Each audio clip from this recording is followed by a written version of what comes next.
नाजरीन, भारत ने पाकिस्तान पर नाकाम हमला किया, जिसके बाद भारतीय एयरफोर्स में बड़ी तब्दीली आ गई। नाजरीन गिरामी, वीडियो शुरू करने से पहले हम आपसे छोटी सी गुजारिश करते हैं कि पाकिस्तान आर्मी और ISI के गुमनाम हीरोज को सलूट जरूर पेश कर दिया करें, जिससे हमारे जवानों का हौसला बुलंद होता है। नाजरीन, भारत ने पाकिस्तान पर नाकाम हमला किया, जिसके बाद इंडियन एयरफोर्स के एयर मार्शल हरि सिंह को ओहदे से ही फारिग कर दिया गया। भारतीय कमांडिंग इन चीफ ने बताया कि हरि कुमार को महज इस वजह से फारिग किया गया क्योंकि पाकिस्तान ने हमारे 2 जहाज गिराए हैं और एक जहाज क्रैश कर गया था इंडिया के अंदर ही। भारतीय कमांडिंग इन चीफ का मजीद कहना था कि हरि कुमार की कारकर्दगी इंतहाई नाकस रही है जब से पाकिस्तान और भारत की आपस में जंग शुरू हुई। नाजरीन, नोटिफिकेशन में ये लिखा गया है कि western air chief Hari Kumar को इस वजह से फारिग किया गया है कि जंग शुरू होने से पहले ही पाकिस्तान ने हमारे 2 तैयारे गिराए और एक भारत के अंदर ही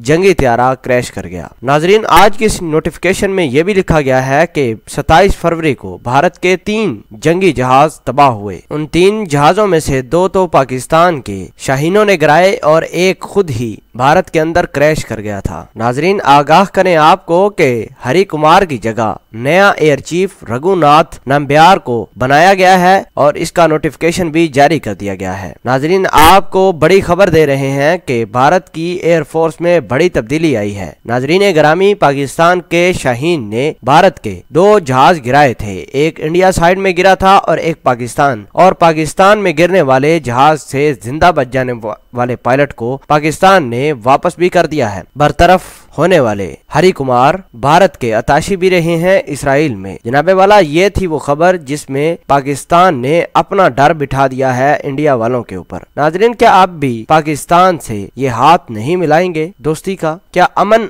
अब भी मोदी सरकार नहीं चाहती पाकिस्तान से? क्या मोदी सरकार सिर्फ इलेक्शनों के लिए ही इतना बड़ा ड्रामा कर सकता है? क्या अब इंडिया की आवाम को अपने प्राइम मिनिस्टर के बारे में सोचना होगा या नहीं? और जिस तरह इमरान खान ने अमन का पैगाम दिया है, इसको आप किस तरह देखते हैं? और इमरान खान और पाक आर्मी की इस तमाम तर काविशों को किस तरह देखते हैं? कमेंट सेक्शन में अपना इजहार ख्याल जरूर पोस्ट करना। जज़ाकल्लाह।